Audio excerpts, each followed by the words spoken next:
Today on Like a Boss, we are sitting with Mr. Jason Friesen from Outline Financial. Jason is here to help us unpack the most pressing matters in real estate today. Everything surrounding whether to buy or sell first, mortgage renewals, shifting interest rates, and making smarter moves in uncertain times. For nearly a century, Bosley has been helping to shape the landscape of Canadian real estate. This podcast is an extension of that legacy, our way of staying connected to what matters most to you. Join us as we sit down with leading voices from across the industry and beyond to explore the ideas, trends, and stories that move real estate forward. Whether you're an agent, investor, homeowner, or just curious about the market, there's something here for you. Hey everyone, and welcome to Like a Boss, the podcast where we bring you real conversations with leaders who are shaping the industry. I'm your host, Kristen Bosley, president and broker of record of Bosley Real Estate. All right, Jason, welcome to the show. Thank you so much for having me. Excited and privileged to be guest number one on this new podcast. It's awesome. I'm looking forward to our conversation today. Oh, me too. It's comforting to know that we're in this together. Thank you. So let's start with a bit of background for you, if you don't mind, Jason. Talk about, maybe how we met. Sure. I think one of the longest standing realtors I've worked with, Anita Merlot, who is a dear person in my heart. I've worked with her since 2001, and I think it was maybe 2015, 2016 when she introduced us. And that's back when you were actively selling in a busy realtor, and we developed a relationship from there and continue to keep in touch. And over the years, always had a great relationship. And as you grew in your role with Bosley and became president, you brought us along for the ride, and happy to say that myself and the team at Outline are, actively involved in working with Bosley as a team, and then a lot of the individual agents as well. Yeah, I remember that conversation so vividly. Anita was like, you have to meet Jason. He is the best mortgage broker. And then we met at like a coffee shop on Bayview, Brent. It was so long ago. So listen, you have always done an exceptional job for Bosley and for all of our clients. Thank you. Wondering out of curiosity, how did you determine that mortgages was where you were going to end up? I think most people fall into this industry. I studied marketing in school. When I was done school, I was applying for jobs and worked at I was hired by a mortgage company, First National, which is one of the largest mortgage companies in Canada. And back then, I think they had 30 employees or 40 employees. So I worked there, did mortgage underwriting. So I really learned the technical side of the world of mortgages. And then probably 2002, I went and joined a mortgage broker and worked along with him and helped grow the team. Was there for 10 years, went out on my own.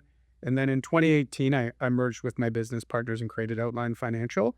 I never really liked having my name, Jason Friesen Mortgage, as the headline. I always liked to be kind of fly under the radar, be behind the scenes. And so joining forces and having also just, a great group of people working with me, it's been fantastic. And, I think we've had some pretty great growth over the years. And again, for me, having my name in that lines has never been a priority for me. I'd like to do my job and go home at the end of the day. Yeah, that is a challenge. Realtors have that same challenge. Okay, so listen, one of the things that I focus heavily on in my life is joy. Mm-hmm. Tell me, what brings you the most amount of joy in your role today? In my role? I've always just loved helping clients and I love dealing with first-time buyers.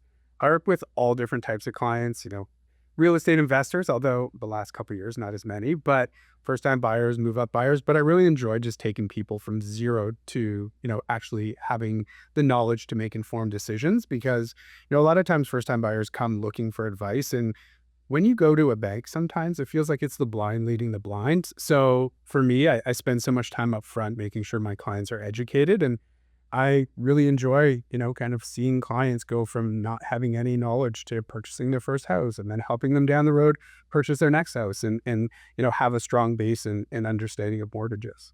And then, being nosy, because also that's another trait of mine. Personally, what brings you joy?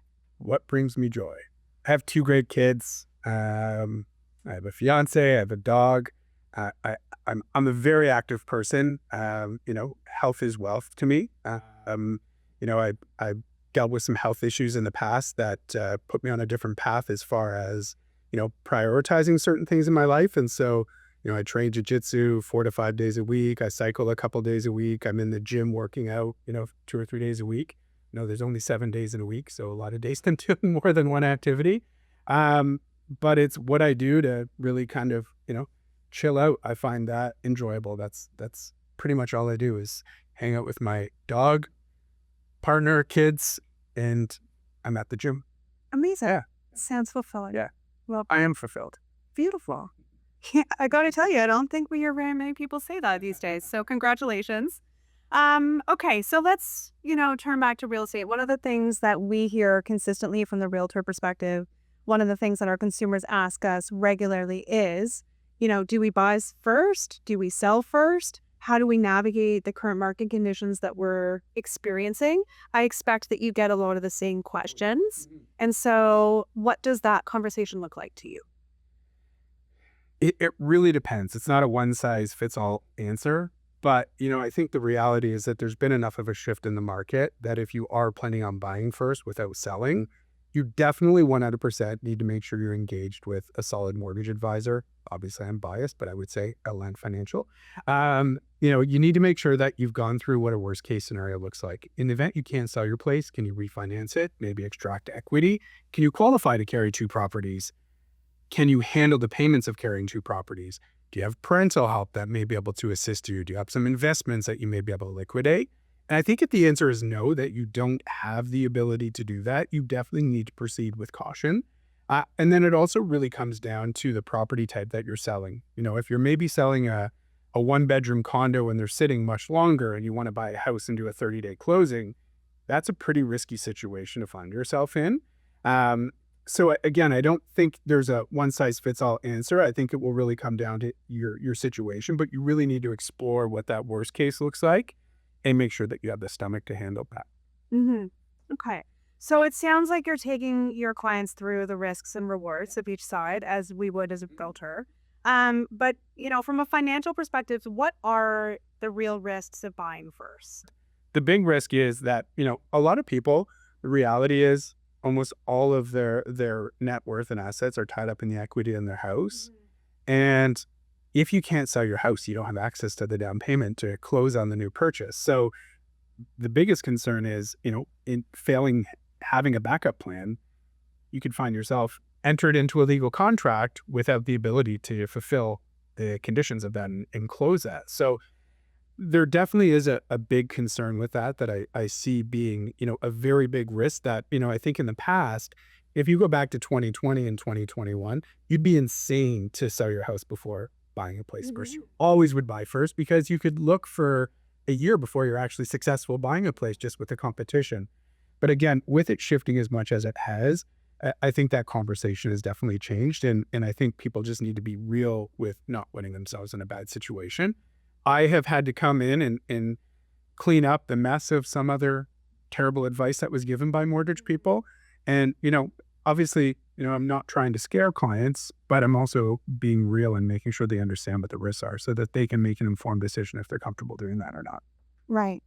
Well, critical. I remember, back in like 2021 at the height of the market, we always talked about appraisals, right? A property's not necessarily appraising out. People spending tons of money buying these properties and the appraisals coming in, sometimes hundreds of thousands of dollars less than what gets spent. So fortunately, we're not in that type of market anymore. But are you seeing any appraisal issues? And if so, what do they typically look like? And are they on the buy or sell side? I haven't, to be honest with you, ran into too many issues. And I think that's also because from my perspective, at least what I'm seeing, buyers tend to be more cautious. They're not just kind of going for it and not really thinking about it and being carried away in the moment like they were in 2021. And there were points in time where people were, desperate to buy a house and they would spend, they'd be $200,000 over the closest offer just to make sure that they could get it. And I mean, those houses were never going to appraise, but, I think it was a different time. People had family gifts, they had, they were going to be selling their house in the same market. So they're comfortable doing that. So I find that clients are naturally a bit more reserved now. That also is a function of where interest rates are. People qualify for a little bit less, and payments are higher. So, when your interest rate's 1.5%, your payment's much lower than a rate that's say 4% or in that range. Right. And so I assume that this is probably impacting first-time homebuyers fairly significantly, that affordability discrepancy that you just referenced there, right? And so in our experience, first-time buyers tend to gravitate more towards the condo market.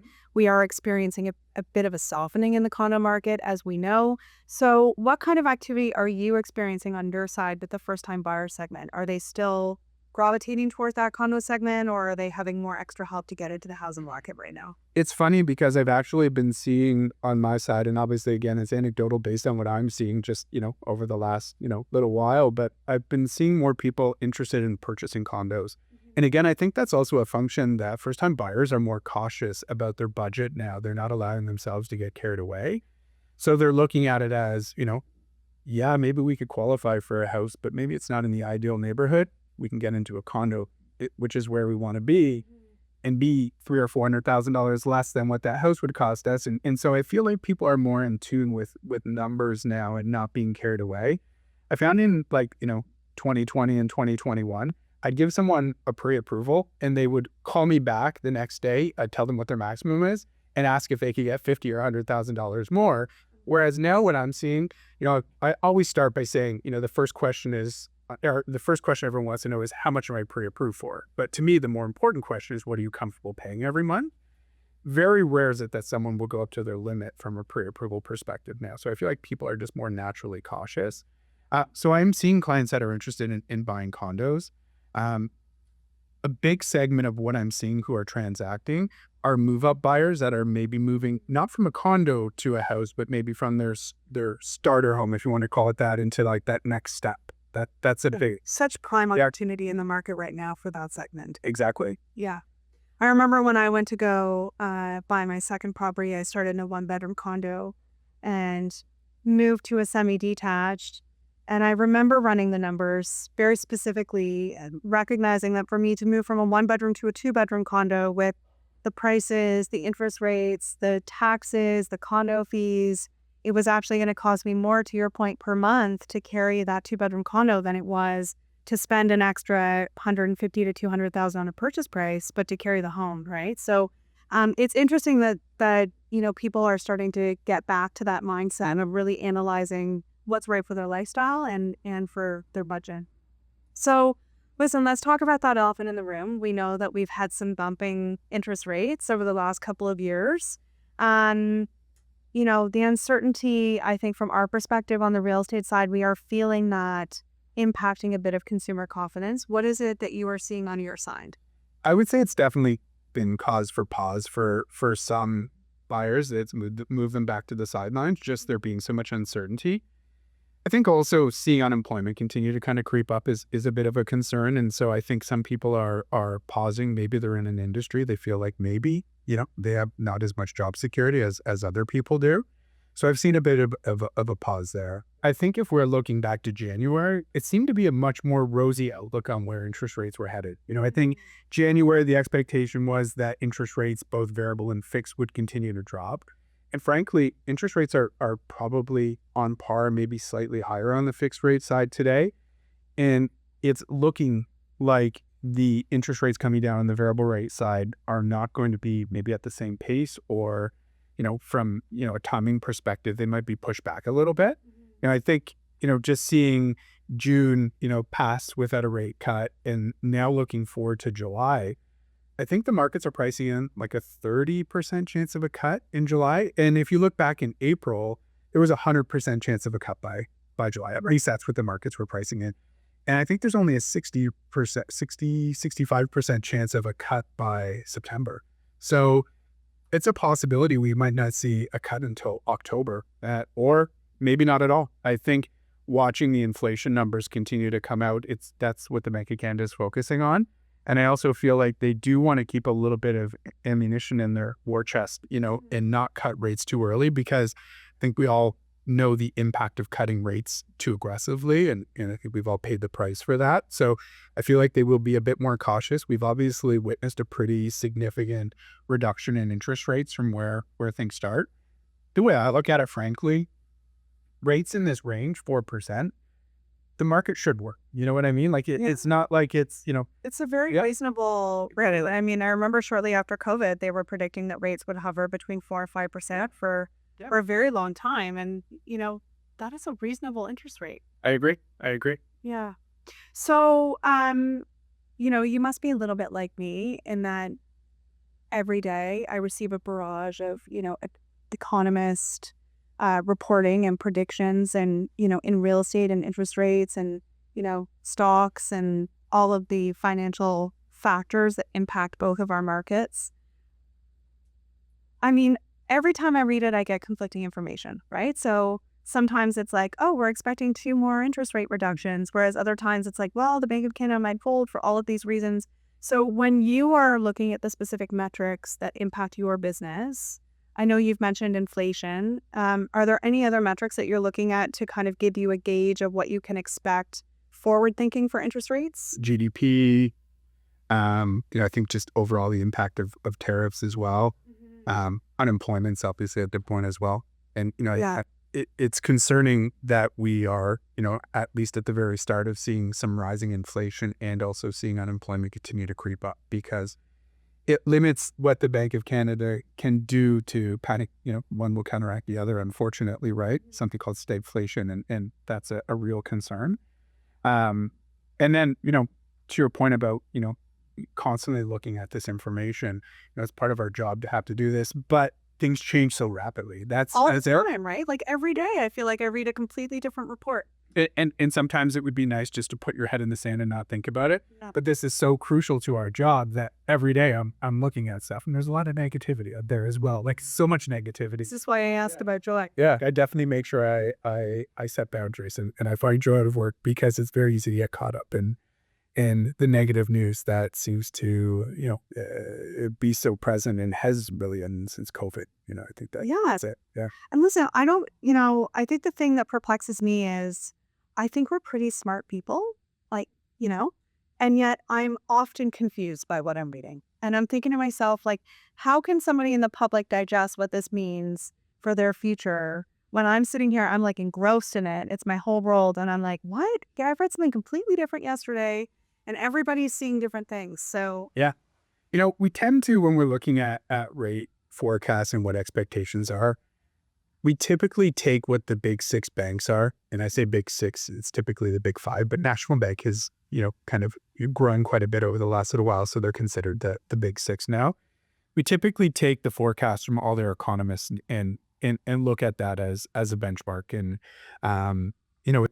it's still expected. The big banks are forecasting anywhere between 25 and some are even saying 75 basis points in cuts before the end of the year. yeah, I think the consensus is maybe 25 to 50. That's still the forecast. I think what we need to see is the U.S. get closer to actually starting to cut rates. Hopefully that will also bring down U.S. treasuries, which are what fixed rates in Canada are much more tied to. They're, fixed rates are tied loosely to bond yields, but they are heavily influenced by U.S. treasuries. So, I think we need to get to the point where we start to see, the U.S. signal that they're getting close to cutting rates, and they've been very resistant. I think there's been some signs of resilience in the U.S. economy. So they've been, I think they don't want to get it wrong and overshoot, much to, it seems, Trump's dismay. right. They have continued to sit on the sidelines, and they're concerned about inflation. Right. Yeah. Okay, so let's talk about the big banks and the media and everybody who refers to the, quote, renewal cliff. Okay, so the expected renewal cliff is supposed to happen 2025 and 2026. What is actually happening with that? Is there reality behind that, or is that a media frenzy? I'm not seeing it. I'm not seeing it myself. I probably, help 200 to 300 families a year, with their mortgage. And so, we have a large amount of clients that are up for renewal. If you look back at 2020, how busy it was, all those people typically took 5-year terms. They're up for renewal this year. I think it's really important to note that everyone that took a mortgage in 2020 and 2021 qualified at a stress test rate. And I know everyone hated the stress test when it came in. And for anyone that doesn't know what the stress test rate is, it's basically, you qualify not at the face rate you're paying, but at a rate that is, a prescribed rate set by the government. And it's floated, in 2020 and 2021 between 4.79 and 5.25%, meaning you qualify at a higher rate. And in theory, if rates are higher when you're up for renewal, like they are now, you're able to afford your payment. So I've not myself had a single client, and I've probably spoken to 150 to 200 clients this year about the renewal that has needed to sell. There are some options that do exist in the event that someone maybe is feeling the pinch when they're at renewal, but I've not had a single client that says they need to sell because of having to renew. Right. So I have to just say, that I was one of these people. Yeah. Right. My mortgage came up for renewal last year before the rates started coming back down. And, you were able to offer us some really incredible solutions. So could you talk a little bit about what the banks did during that time to help alleviate some of the pain there? Sure. So I think there are some pretty good options that exist for borrowers that are up for renewal. Either the banks directly or, the clients have some options that they can look into. And I think, right off the bat, obviously no one wants to add time onto how long it takes to pay off their mortgage. But at the end of the day, staying in your house and making sure you can afford it is more important than not being able to afford it and, having your house go into foreclosure. So there is the ability to potentially re-amortize. So if you started out at 30-year, you've had it for 5 years, you could re-amortize back out to 30 years and lower your payment. So it lessens the impact of the rates. I've also had more clients that have been making lump sum payments. So clients that have wanted to bring down the principal so that when they're renewing, the payments are not as high. And I'm surprised with the number of clients. I'm really happy that didn't make any prepayments. And why would you? I mean, at the end of the day, if you're locked in at 1.5% for 5 years, you have to beat that in the market. So you take that money, maybe invest it for the 5 years. When you're up for renewal, if rates are higher, pay it down at that time. So that's another thing I'm seeing.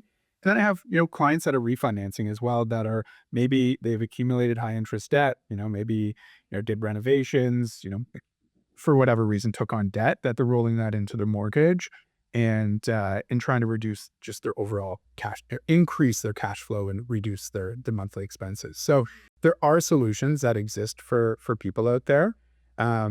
And I've been seeing, to your point, more of a willingness for banks to actually work with clients as well and come up with solutions versus just, renewing them or saying, too bad, this is it. And, and that's been a big shift in bank thinking, even from 2020 when we had mortgage deferrals. Like, if you missed 60 days of mortgage payments before, like, we're taking your house back, you're foreclosed. Was it 6 months, I believe they gave us as mortgage deferrals? You didn't have to make a mortgage payment for 6 months, right? So Yeah. You're right. It certainly is nothing we have ever experienced for our lifetime, right? Okay, let's turn to the buyers who are opting to have a new mortgage or those who are moving up and, are discharging their original mortgage and opting into a new one. So I kind of liken mortgages to real estate, right? There's like discount mortgages, there's low interest rate mortgages, there's higher interest rate mortgages. It all kind of depends on what products come along with that rate, right? Is that a fair kind of description? So what are you seeing in terms of buyers who are entering into new mortgages? What type of products are they most attracted to right now? So it's funny because if you go back to January, I would probably say that 60% of borrowers were opting for variable rates. Right. Again, more of a rosy outlook on the following year. Where we're at today, two things have happened. One is that discounts on variable rates have shrunk. So the discount that you're given off of prime, when you take a variable rate, that's what you're approved for, is a certain discount off of prime. And that was, say, 1% below prime in January, and maybe it's prime less 0.65 or prime less 0.7 now. So, compression on the discounts meaning higher rates. And uncertainty, I would probably say at this exact moment that 90% of clients are taking fixed rates now. And a lot are opting for 5-year fixed. They want to put themselves on the other side of the U.S. election cycle as well. The volatility is getting to them. I think that's it. Right. Yeah. Speaking of election cycles, so do you notice an uptick after the federal election in Canada here? Any sort of change in No, consumer behavior? not really. Not really. I think, the market has been weird to begin with for like the last, several months. So nothing really changed. It just continues to be a bit of a weird market. And I think that's the best way to describe the market, is that it's weird. Yeah, Yeah. it is. Yeah. It is. Okay, so I know that you mentioned interest rates, fixed versus variable. I am, I question sometimes how I run a company because I'm incredibly risk averse. So I was one of the rare people that took a fixed in the middle of all of the interest rates coming down, but I don't regret it. I know that. I'm very confident in my monthly payment. But there are also other products like, your prepayment privileges, your ability to transport your mortgage. Like, what type of products are we seeing, if any? Like, are people asking about it? Do they know about this? I think lump sums are always like the prepayment privileges, what you're mentioning. It's a big part for some people, but I think like 95% of borrowers don't take advantage of them. Yeah. They're always something that they really care about when they're negotiating, but it doesn't really have a huge impact. But with there being higher carrying costs, people do seem a bit more concerned on how they can reduce their debt. I think when, again, rates are so low, you don't really think about it. People are more conscious of kind of not having a mortgage at this high rate for an extended period of time. Lots of clients are opting for all-in-one type mortgages. So what would be called like a home equity line of credit, or like a HELOC is like the industry slang for it, where they have access to future borrowing. And I think honestly, if you, in the absence of having a fallback plan, if you work in an area or in an industry that may experience some disruption, having the ability to have that line of credit there in the future is not terrible. I have some people that are like wanting to pick up some investment properties, which I've not really seen that for like the last couple of years with rates being as high as they are. So I've started to see a few more conversations with that, but very few actual people purchasing investment property at this point. There is a remarkable difference between the market in 2019 and early 2020 to, what we've experienced from 2021 onwards, right? We had that huge climb in the property ladder right after COVID. Everything opened up again, and then, obviously had a bit of bumpiness along the way. So are you seeing any sort of difference in consumer behavior that might be a result of kind of the before and after effect? It's funny, I was listening to David Fleming's podcast the other day, and he talked about FOMO versus FOB, fear of missing out. That was totally 2020 and 2021. And people were getting carried away with thinking they were going to miss out. And then now it's fear of overbuying. And so I've definitely seen a shift with that for sure. Again, I think we're seeing more, borrowers and consumers that are doing their homework and are a bit more risk adverse and not just going for it and doing crazy things like they were during those periods of time. A lot of people had a lot of time on their hands, and how many clients were on things like House Sigma for hours on end thinking they were real estate agents, knowing everything, right? And it was like, I remember in 2020 and 2021, there were people that were obsessed with being, knowing ins and outs. And I think there was also a point in time where it felt like real estate was this like investment, like an investment portfolio, where like, how much is my house worth today versus last month, right? And now I'm seeing more of a shift to people realizing we need a place to live. We want to have a place where we can plant roots, maybe start a family, or just have enough space. And so I think the shift between it being just an asset that's an investment, obviously your house is an investment long term, but you're not looking at month to month how much more or less it's worth. I think people are just looking at it as, we need a place to live. Some people are looking at this as a great opportunity to get into the market. There's a little less activity, a little bit more supply. It's great, especially for people that want to move up. Yeah, you're selling your house in more kind of muted market, but you're also buying as well. So you get more bang for your buck. Yeah, no, I couldn't agree more. The consumer sentiment has changed quite a bit in that regard, and certainly things are moving a bit slower. So last question on this segment. I don't know how you're experiencing things, so I'm just curious. Yeah. From a real estate perspective, one of the biggest challenges we have is sellers who are still viewing their property as an investment, right? It certainly is one of the biggest challenges that we have to overcome in negotiations.